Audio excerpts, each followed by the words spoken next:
And a big welcome back to the Ask Coach Wendy show alongside Wendy Mader. I'm Dave Erickson. Today's topic comes from Jesse, and Jesse says, Wendy, my triathlon off-season has officially begun. My friends say I should start adding balance and flexibility exercises to my weekly routines and workouts. Why and what kind of exercises should I try? Well, I think when you talk about balance and flexibility, that also equates to doing core stability movements. So you want to work on hip mobility. So you want to make your hips more mobile, which is the stability component. And then in line is that core stability, core meaning hips to shoulders. So why should you do that? Like most triathletes, we're used to going forwards and backwards. We're not really used to going sides to sides. And we often develop a muscle imbalance because of that. So when you are doing balance drills or core, core movements and hip mobility movements, then you're an overall well-rounded athlete and you're working on those stabilizers. You're working on those little tiny muscles that are going to hold the big muscles together and make them stronger. Not really hold them together, but you know what I mean. You're going to make them a little bit stronger. So, types of exercises you can do.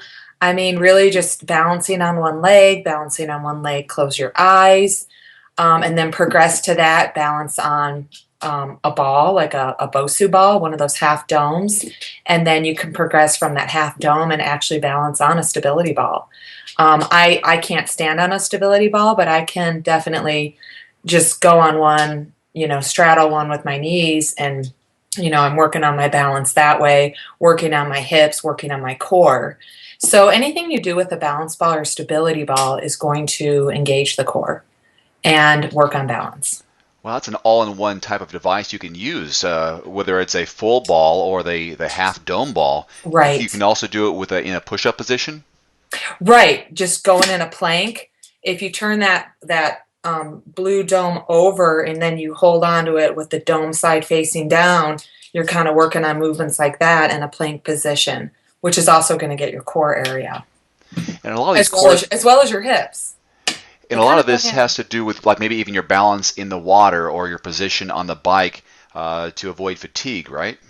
Exactly. There's hip rotation in swimming, so working on that rotation, those rotation movements, those core movements, you're going to engage that better when you swim, and you're going to have better body balance in the water, as well as trail running involves a lot of balance. Running in general involves a lot of balance because all running is stepping on one leg, stepping on the other leg. So you're constantly balancing on one leg when you run.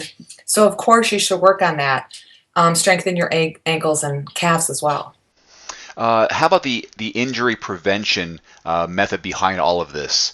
Because I know if you like to talk about going forward and backwards a lot of the time, but let's say in a race or in an activity, you happen to jolt or have to juke left or right. If you're not strong enough, boom, couldn't that be the weakest link and now you're out? Oh, exactly. How many times have I heard people twisting their ankles?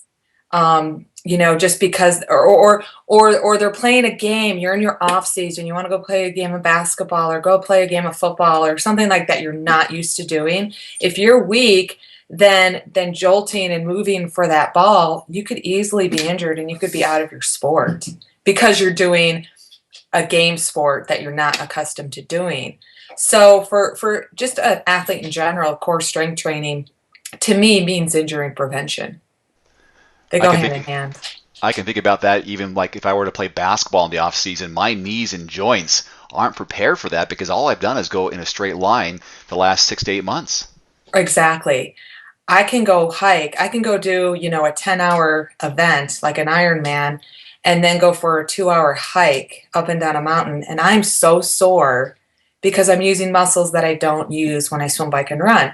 Swimming, biking, and running, you would think hits all the target muscles, but they don't hit those little stabilizers that often can become very weak and sore if you don't do movements to target them. I know something you are a big proponent of and actually teach it is that's TRX, TRX, yeah. those strap type of workouts. Would that also be something you can incorporate? Yeah, TRX is great. TRX, for those who aren't familiar, it's two straps that usually hang down from a wall, and you can target all your major muscle groups: chest, back, bis, tris, shoulders, legs, while engaging your core at the same time.